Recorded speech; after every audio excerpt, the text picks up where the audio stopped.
আজি আমি সমাসৰ বিষয়ে আলোচনা কৰিম। মন কৰা পিতাম্বৰ এটো এটা পদ। এই পদটোত দুটা পদ লগ লাগি আছে, পিত আৰু অম্বৰ। এই পদ কেইটাক কোৱা হয় ব্যস্ত পদ। পিত অম্বৰ আছে যাৰ তেওঁ, এই বাক্যটোক কোৱা হয় ব্যাস বাক্য। আৰু এই বাক্যটোৰ পৰা আমি যিটো পদ পাইছো অৰ্থাৎ পিতাম্বৰ পদটোই হৈছে সমস্ত পদ। পিত শব্দৰ অৰ্থ হৈছে হালধীয়া আৰু অম্বৰ শব্দৰ অৰ্থ হৈছে কাপোৰ। গতিকে হালধীয়া কাপোৰ পৰিধান কৰে যি তেওঁ, অৰ্থাৎ ইয়াত বিষ্ণু বা কৃষ্ণৰ কথা কোৱা হৈছে। গতিকে দুইটা পদৰে কি আছে অৰ্থ আছে।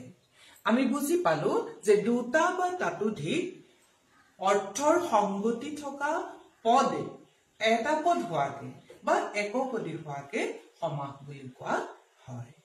এতিয়া আমি আহিছো সমাসৰ প্ৰকাৰলৈ।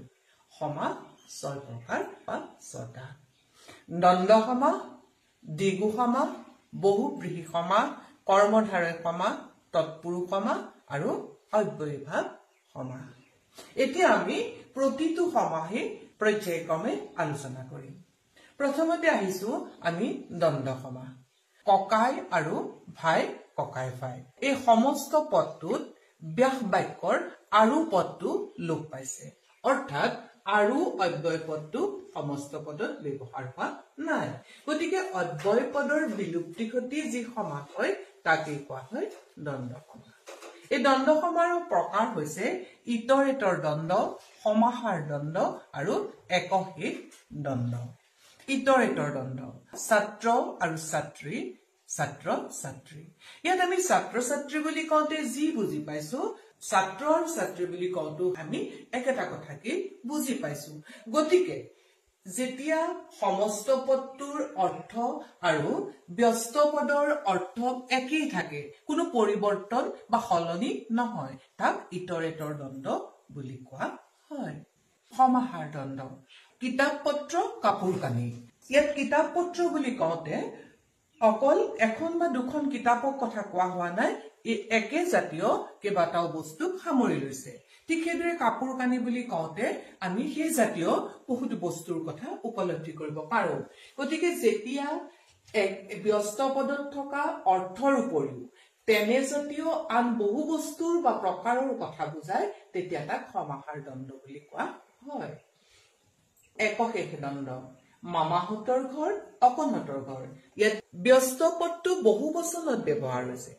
যেতিয়া ব্যস্ত পদটো বহু বচনত ব্যৱহাৰ কৰা হয় তেতিয়া তাক একশেষ দ্বন্দ্ব বুলি কোৱা হয়। এতিয়া আমি আহিছো দ্বিগু সমাসলৈ। 2 মাহৰ সমাহাৰ দুমাহী। 2টো হৈছে সংখ্যাবাচক শব্দ। যেতিয়া সংখ্যাবাচক শব্দৰে কোনো সমাস হয় তেতিয়া তাক কোৱা হয় দ্বিগু সমাস। আমি কব পাৰো ত্ৰিভুৱন, ত্ৰিজগত, চতুৰ্ভুজ, এইবিলাক হৈছে সংখ্যাবাচক শব্দ। আৰু এনে সংখ্যাবাচক শব্দৰ যেতিয়া সমস্ত পদত সমাস হয় তেতিয়া তাক কোৱা হয় দ্বিগু সমাস।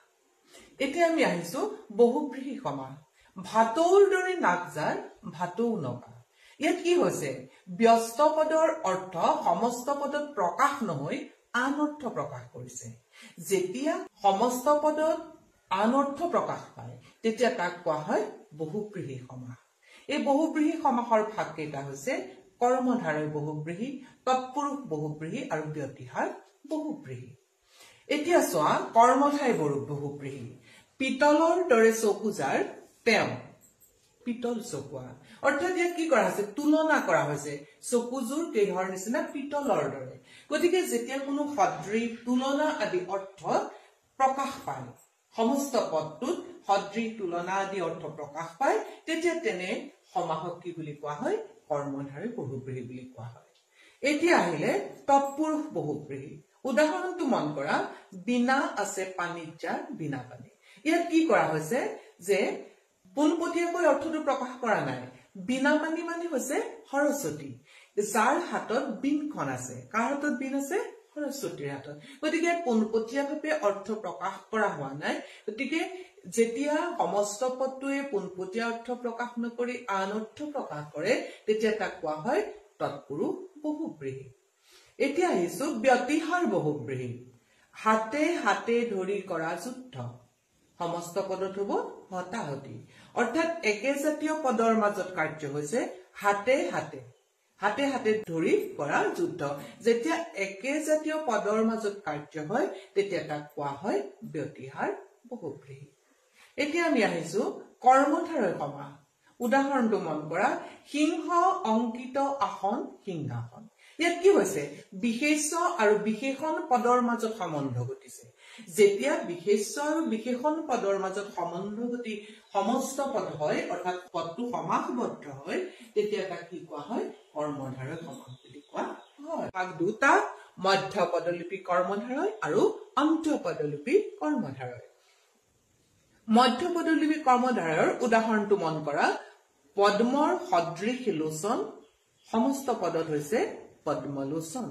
ইয়াত কি হৈছে মাজৰ সদৃশ শব্দটো সমস্ত পদত লোপ পাইছে গতিকে এনেদৰে যেতিয়া মাজৰ পদটো লোপ পায় তাক কোৱা হয় মধ্য পদলিপি কৰ্মধাৰয় এতিয়া আহিছো অন্ত পদলিপি কৰ্মধাৰয় নখ চন্দৰ নিচিনা নখ চন্দ ইয়াত মন কৰা শেষৰ নিচিনা শব্দটো সমস্ত পদত প্ৰয়োগ হোৱা নাই অৰ্থাৎ ইয়াত অন্তঃ পদটো লোপ পাইছে শেষৰ পদটো লোপ পাইছে আৰু সেইবাবে ই কি হৈছে অন্তঃ পদলিপি কৰ্মধাৰয় এতিয়া আহিছো আমি তৎপুৰুষ সমাস উদাহৰণটো মন কৰা মাতৃক পূজা সমস্ত পদত হৈছে মাতৃ পূজা ইয়াত কি হৈছে পূৰ্ব পদৰ ক বিভক্তি সমস্ত পদত লোপ পাইছে গতিকে যেতিয়া সমস্ত পদত ব্যাস বাক্যৰ বিভক্তি লোপ পায় তেতিয়া তাক কোৱা হয় তৎপুৰুষ সমাস তোমালোকে মন কৰিবা তৎপুৰুষ সমাসত কি হৈছে যে এই ব্যাস বাক্যৰ বিভক্তি যেটো থাকে সেই বিভক্তিটো সমস্ত পদত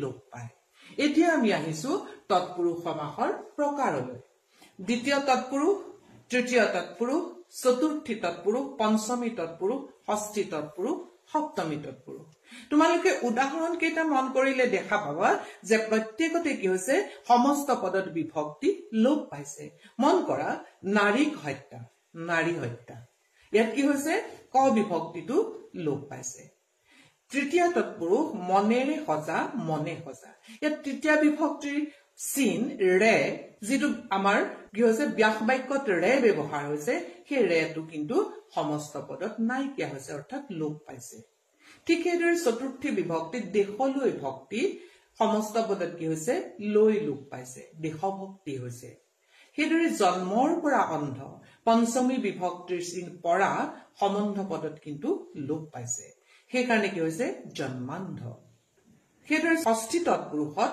ৰজাৰ বাৰী ৰজাবাৰী অৰ্থাৎ ইয়াত ৰ বিভক্তি লোপ পাইছে সপ্তমী বিভক্তিৰ চিন ত এই সপ্তমী তৎপুৰুষত সমস্ত পদত ত লোপ পায় অৰ্থাৎ বনত বাস বনবাস আমি দেখিছো যে সমস্ত পদটোত দন্ত তটো লোপ পাইছে এতিয়া আমি আহিছো অব্যয়ভাৱ সমাস তোমালোকে উদাহৰণ কিটা মন কৰা গ্ৰহৰ সদৃশ উপগ্ৰহ জীৱন পৰ্যন্ত আজীৱন দয়াৰ অভাৱ নিৰ্মম শব্দৰ যোগ্য প্ৰতিশব্দ তোমালোকে মন কৰাচোন ইয়াত কেইটামান শব্দ আছে সদৃশ পৰ্যন্ত সমীপ অভাৱ যোগ্য এনেবিলাক শব্দত কি হৈছে যেতিয়া সমাস হয় তেতিয়া তাক অব্যয়ভাৱ সমাস বুলি কোৱা হয় Hello, amazing viewers. I just wanted to take a moment to thank each and every one of you for watching my videos and supporting my channel. Your support means the world to me, and I'm so grateful to have you as part of this journey. If you enjoyed the content, please don't forget to subscribe to the channel for more exciting videos, like this video if it brought value to you, and share it with your friends and family who might enjoy it too.